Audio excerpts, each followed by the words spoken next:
It will lower that basket into which they can climb one after the other. It's called the Billy Pugh basket, and you can crawl into it, climb into it, tumble into it, do almost anything. No matter what happens, you probably will get into it one way or another.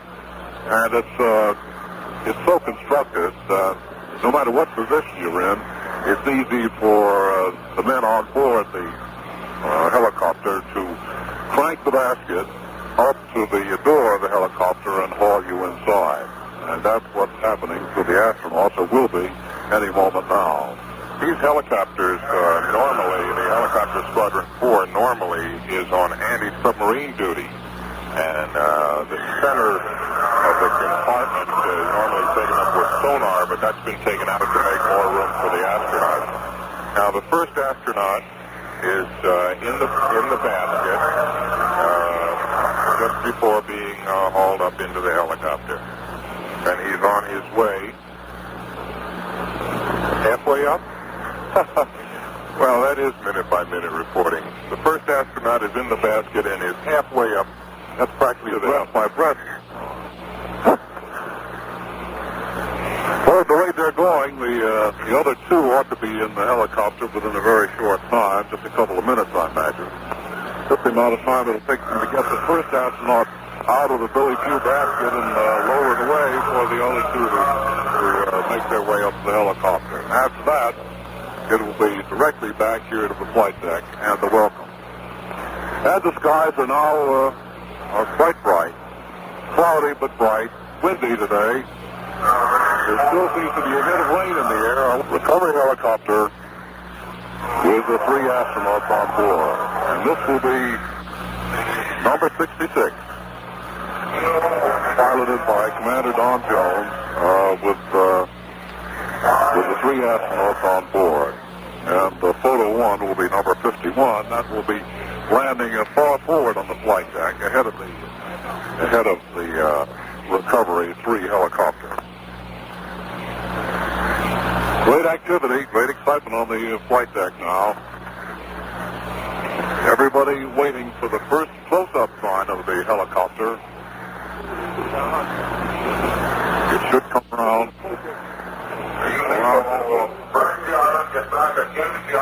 the bow of the helicopter. Should come around off the bow of the helicopter and come in slowly for a landing.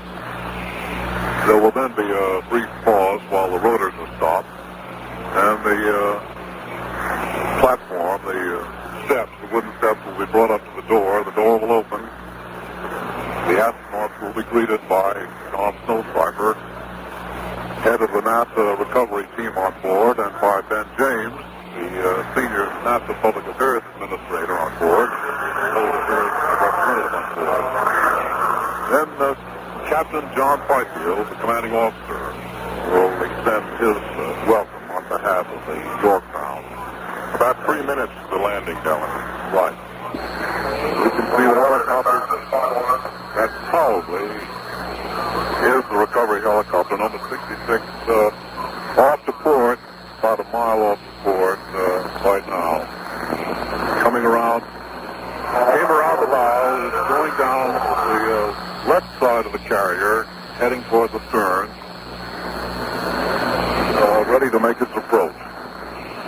The sailors who formed the cordon have been moved back temporarily from the area on the flight deck, spot 3.5, where the helicopter will settle down onto the deck.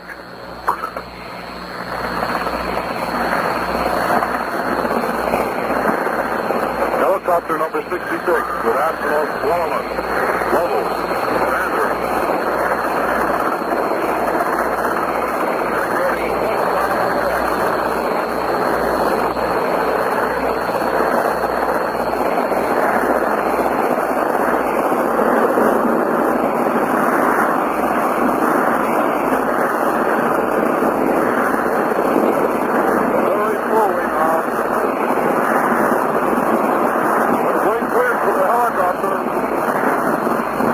Everybody's holding onto his hat.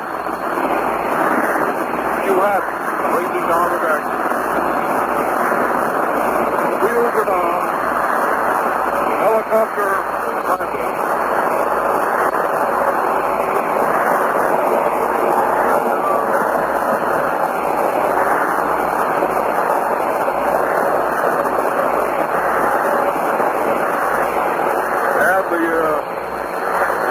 deck crew with the shock chain lacing out to attach the wheel. That's the right spot on the deck. The motor's still going. Apparently they've decided to dispense with the red carpet. There will be no red carpet. Now the rotors are stopping at number 66. And the word goes out on the loudspeaker system, prepare the formation. That is the cordon, the honor cordon of sailors representing all divisions of the aircraft carrier. They will form a line on either side of the route that the astronauts will take as they walk down the flight deck and head for elevator number 3. The rotors are stopping. The flags are unfurled. United States, flag of the United States, and of the National Space Agency. Out comes the color guard. The Stars and Stripes first.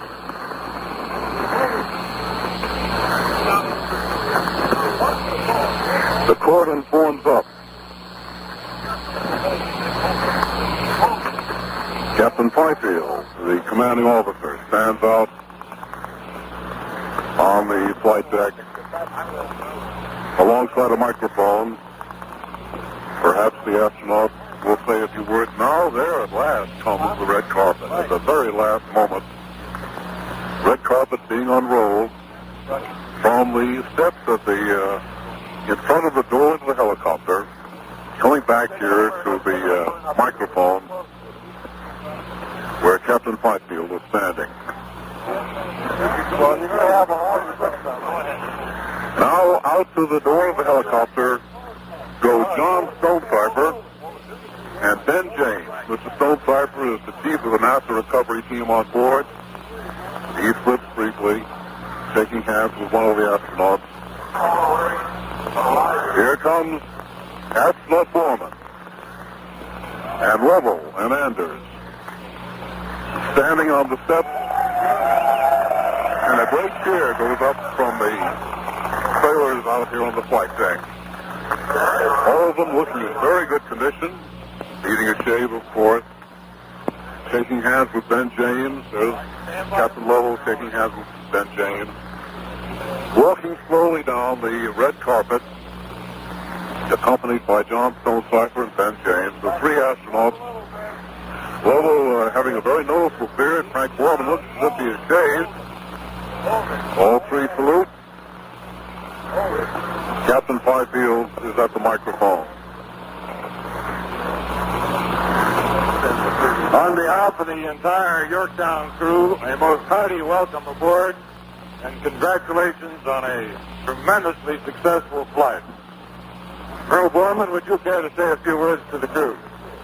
Yes, sir. Thank you. Well, we're just very happy to be here, and we appreciate all your efforts. And I know you had to stay out here over Christmas, and that made it tough.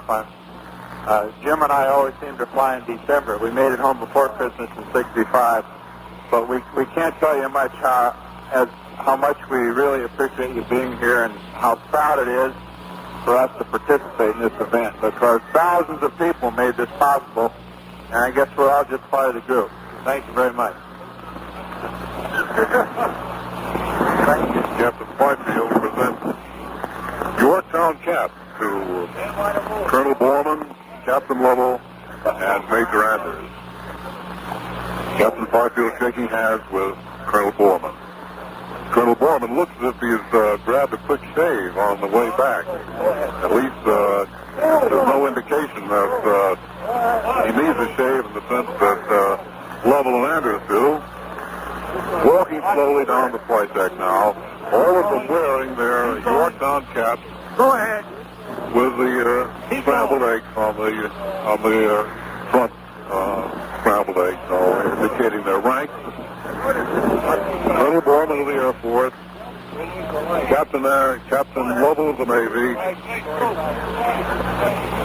and in the middle, Major Anders of the Air Force. Walking slowly down the flight deck of the aircraft carrier Yorktown is Captain Fifield on the left of Captain Lovell. Behind him, Ed James, and over to the right, John Stonecarver, the senior NASA Public Affairs, senior NASA official on board. Over they go to the flight deck, to the number 3 elevator. This very small party, followed by a very large group of sailors, standing on the number 3 elevator, waiting for just the last moment or two before they are taken down to sick bay to commence their physical examination. But we already know the verdict of that examination. The astronauts are obviously in the very best of condition. Pope Paul II sent a cable to President Johnson and thanked God for the success of the mission. And the President recorded a telephone message to the astronauts who heard it aboard the carrier Yorktown. Here is a portion of what Mr. Johnson said. We want to welcome you home. We thank God that you're back safe again. You've made us very proud to be alive at this particular moment in history.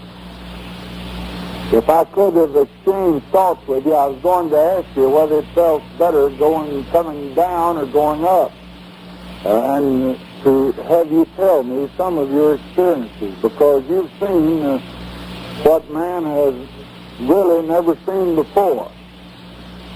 You've taken all of us, all over the world into a new era. So we rejoice that you're well, and we send you congratulations from all of your fellow countrymen and from all peace-loving people in the world. Well done. The wives of the astronauts received telephone calls from President Johnson minutes after Apollo 8 landed in the Pacific. Each reacted in her own way to the news of her husband's safe return. Mrs. Borman talked about Colonel Borman's references to the good earth in his Christmas Eve prayer.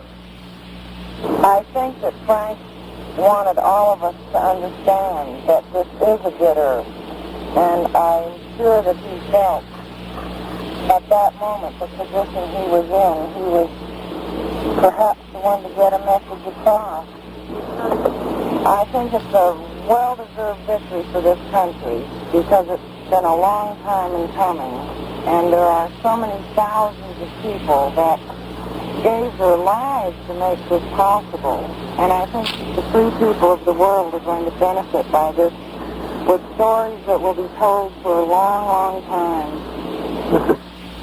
There is not one word in the dictionary that can describe how I feel today.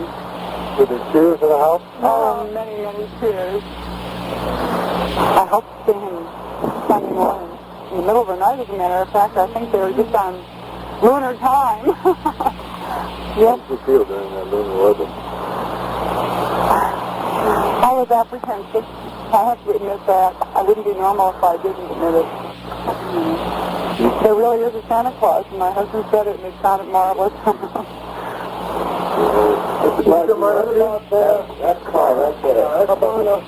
That's fine. I can't imagine anything more exciting at this moment. What were your emotions at the re-entry? At the re-entry, I couldn't believe it was going so perfectly, and I couldn't believe that they actually sighted that thing from the ship in the dark. I feel very humbled at the success of all this flight. I feel very full of gratitude for the people that have worked so hard on this flight, and also for the people all over the country and even all over the world that have prayed for the success and sent all their good wishes to the crew. You saw your husband on TV Yes, just 2 minutes ago. Good. How did he look? He looked great to me. He had a big beard. He had a big beard.